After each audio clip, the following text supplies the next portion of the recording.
Pemirsa, teror pembakaran rumah warga di Kota Makassar, Sulawesi Selatan terekam kamera CCTV. Diduga pelaku pembakaran adalah kerabat pemilik rumah yang juga merupakan residivis kasus begal dan jambret yang baru keluar dari lapas.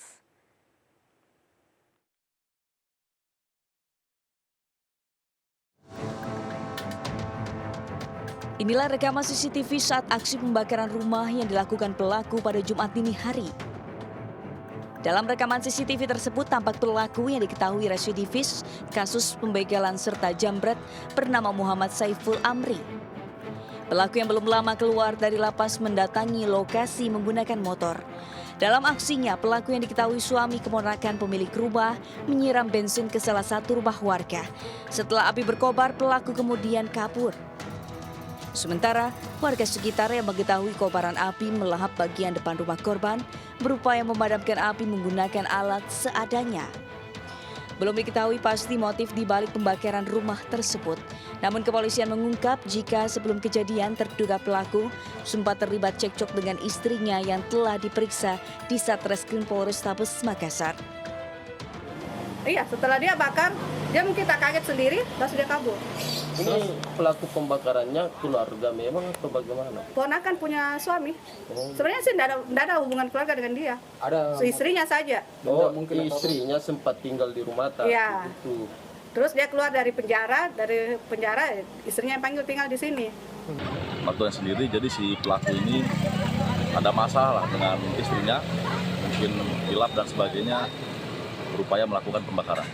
Jadi barang bukti yang disita sejauhnya? Barang bukti yang disita ada di sana kayu yang merupakan hasil pembakaran dan juga ada bau-baunya bensin.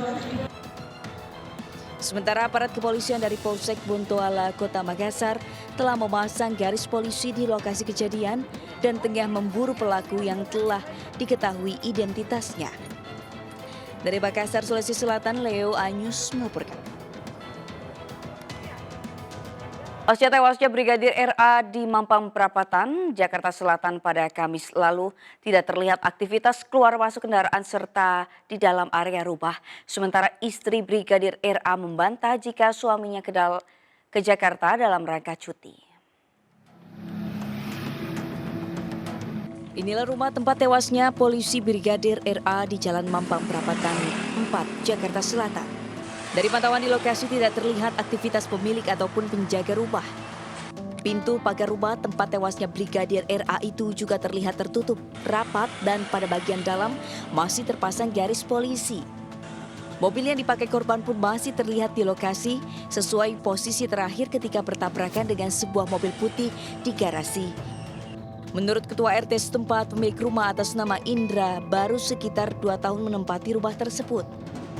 Saat kejadian dirinya juga sempat melihat jasad Brigadir RA yang sudah dalam kondisi tewas di kursi sopir dengan luka di bagian kepala.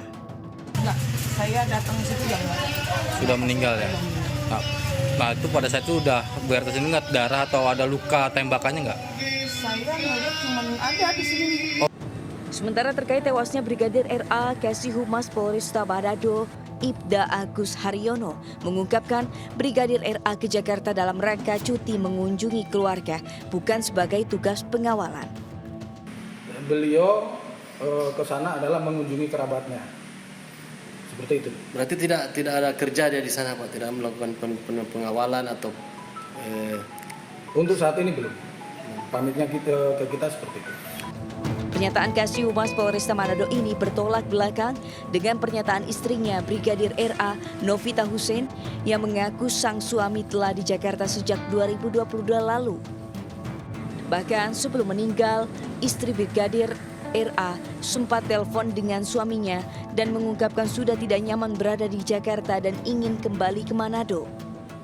Kalau kurang nyaman ada sih, kurang nyaman. Nggak tahu kurang nyamannya apa, mungkin bukan masalah kerjaan, mungkin kurang nyaman apa, nggak tahu. kurang nyaman di sana?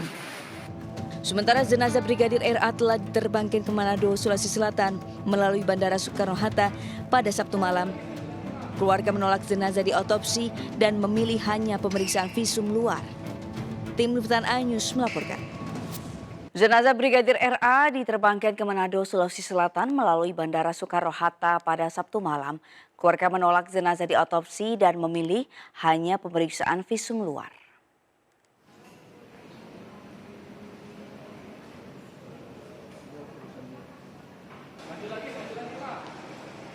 Jenazah Brigadir RA telah diterbangkan ke kampung halamannya di Manado, Sulawesi Selatan usai dilakukan visum luar oleh tim dokter forensik Rumah Sakit Polri pada Sabtu malam.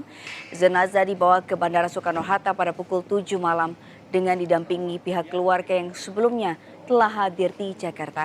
Sebelumnya dokter forensik Rumah Sakit Polri melakukan visum luar terhadap jenazah dan ditemukan luka di bagian pelipis kanan ke kiri. Pihak perwakilan keluarga yakni sepupu dan ipar Brigadir RA sebelumnya telah melihat langsung kondisi jenazah dan menerima penjelasan dari tim dokter forensik Rumah Sakit Polri. Perwakilan keluarga pun menolak jenazah Brigadir RA untuk diotopsi dan memilih membawa jenazah ke Manado untuk dimakamkan.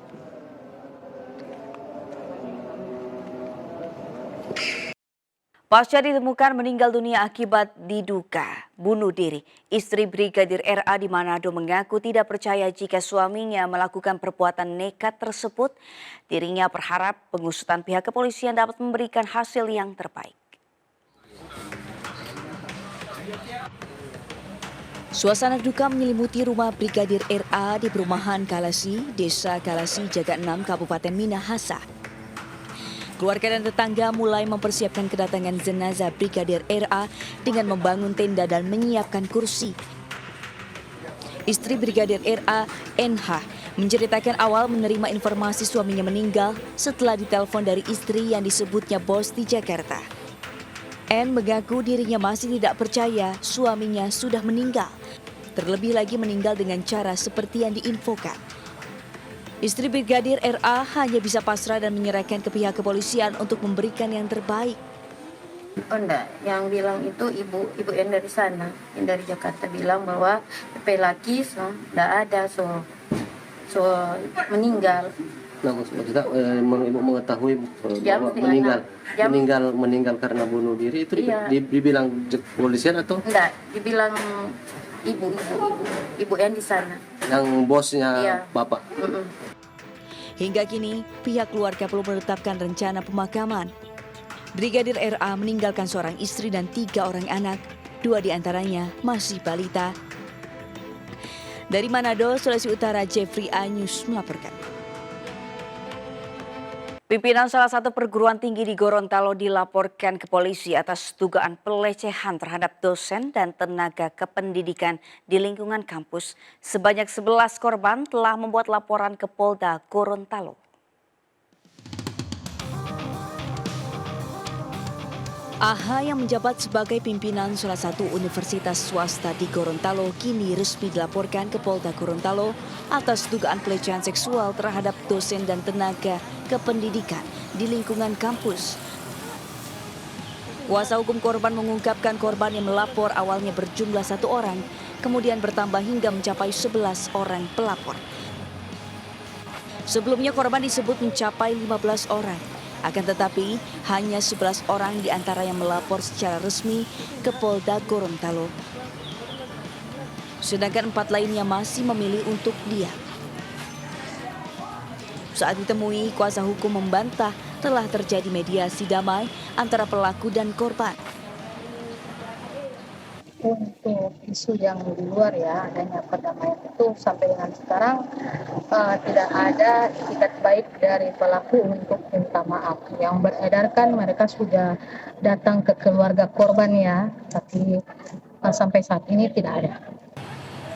Saat ini ke-11 orang korban telah selesai di BAP di Polda Gorontalo. Selanjutnya para korban menjalani pemeriksaan psikologis secara bertahap untuk memastikan korban tidak mengalami gangguan secara mental. Dari Kabupaten Gorontalo, Provinsi Gorontalo, Faradila Anyus melaporkan. Sementara kasus dugaan kekerasan seksual yang diduga dilakukan seorang dosen di Gorontalo, pihak kampus pun buka suara. Kasus ini terungkap setelah korban melaporkan dosen terkait ke Polresta Gorontalo Kota.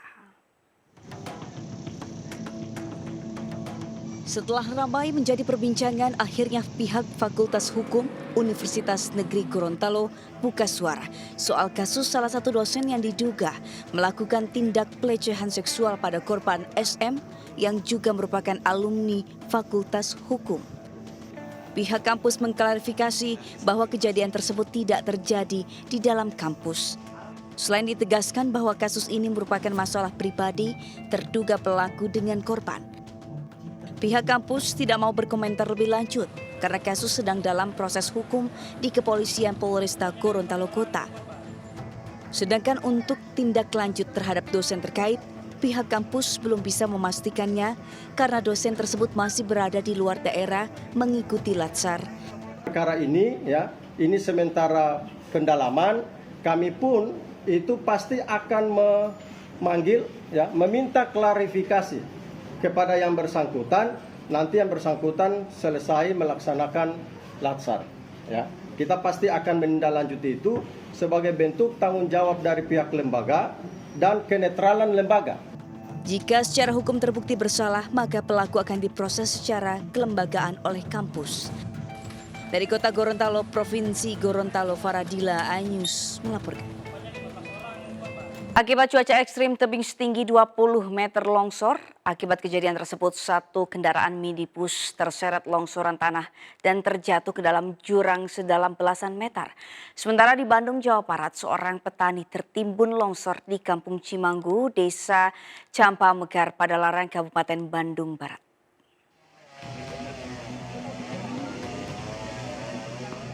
Dilanda cuaca ekstrim, tebing setinggi 20 meter di Jalan Provinsi Lintas Curug Muara Eman, Kecamatan Rimbo, Penghadang, Kabupaten Lebong, Provinsi Bengkulu longsor. Akibat kejadian ini, suatu kendaraan minibus yang berisi satu orang terseret longsoran tanah dan masuk dalam jurang setinggi belasan meter. Beruntung korban tidak mengalami cedera serius dan dapat segera dilarikan ke puskesmas terdekat. Awalnya kami lagi melintas, hujan deras kan, tiba-tiba longsor turun dan mobil yang di depan kami ikut terseret ke bawah, itu mobil warna silver tadi. Informasinya cuma satu orang dan berhasil selamat, langsung bawa ke puskesmas. Tim BPBD mengimbau kepada seluruh masyarakat khususnya yang hendak melintas di jalur rawan longsor agar lebih waspada mengingat intensitas hujan saat ini masih cukup tinggi. Hujan deras yang mengguyur kawasan Kabupaten Bandung Barat pada Jumat kemarin selama 2 jam menyebabkan tebing setinggi 50 meter di Kampung Cimanggu, Desa Campamegar, Padalarang, Kabupaten Bandung Barat longsor. Satu orang petani atas nama Oman usia 63 tahun dinyatakan hilang. Hingga Sabtu siang, proses pencarian yang dilakukan petugas SAR gabungan belum membuahkan hasil dikarenakan terkendala medan yang ekstrim dan cuaca buruk. Proses pencarian hari ini, satu orang korban yang sebagai target, Bapak Opa 61 tahun, laki-laki, belum membuahkan hasil. Kendala yang kita hadapi di lapangan, minimnya alat, kemudian alat berat tidak memungkinkan untuk membantu pencarian.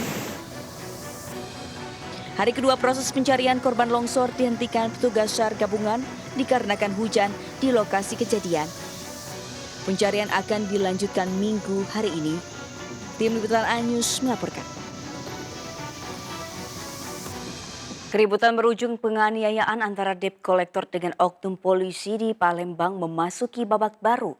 2 oknum debt collector mangkir dari pemanggilan ditangkap Subdit Jatanras Polda Sumatera Selatan dan ditetapkan sebagai tersangka. Salah satunya bahkan menangis sewaktu akan ditangkap di kediamannya. Kasihan Bapak, jangan nangis. Inilah detik-detik video viral penangkapan salah satu debt collector yang menangis saat diamankan di kediamannya. RB 36 tahun terlihat menangis waktu akan dibawa Subdit Jatanras Polda Sumatera Selatan. Saat ini 2 oknum debt collector yang viral terkait penarikan kendaraan beberapa waktu lalu ditetapkan sebagai tersangka. RB dan BB ditetapkan sebagai tersangka usai dilakukan pemeriksaan. Kedua debt collector ini bahkan mangkir dari pemanggilannya sebagai saksi. Saat kejadian, oknum debt collector menghadang laju kendaraan korban, Aibtu FN. Debt collector juga menabrak kendaraan korban sehingga membuat anak istri Aibtu FN histeris ketakutan. Polisi mengamankan barang bukti, diantaranya kunci dan surat kendaraan, pakaian korban, serta rekaman video di TKP. Melakukan surat perintah membawa saksi, mengamankan para saksi atau diduga pelaku ini. Yang berhasil kami amankan 2 orang, kami bawa ke kantor, kami lakukan pemeriksaan.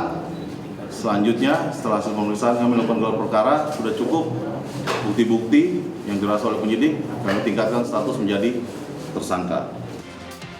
Sementara hingga kini Aibtu FN masih diperiksa dan ditahan Propam Polda Sumatera Selatan.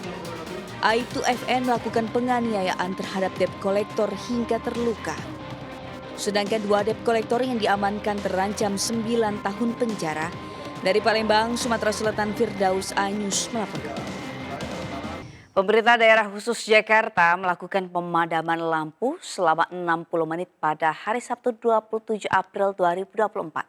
Pemadaman lampu dilakukan dalam aksi hemat energi dan pengurangan emisi karbon di wilayah Jakarta. Pemadaman lampu di sejumlah titik di Jakarta seperti kawasan Bundaran HI serentak dilakukan pada pukul 20.30 waktu Indonesia Barat. Pemadaman lampu dilakukan selama 60 menit. Selain lampu jalanan dan fasilitas publik, pemadaman juga dilakukan di sejumlah gedung pemerintahan dan perkantoran dan wilayah permukiman. Sebelumnya Pemprov Jakarta telah mengajak seluruh warga untuk berpartisipasi. Warga menyambut baik adanya event ini guna melakukan penghematan energi dan mengurangi emisi karbon. Selain Jakarta, beberapa kota lain juga melakukan aksi serupa.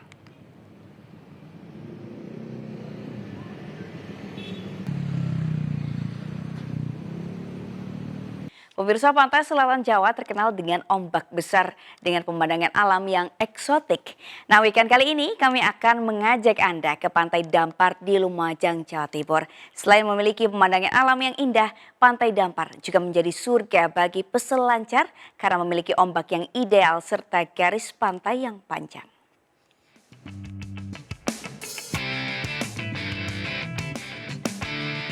Seperti inilah keseruan berselancar di Pantai Selatan Dampar yang berada di Desa Bades, Kecamatan Pasirian, Lumajang, Jawa Timur.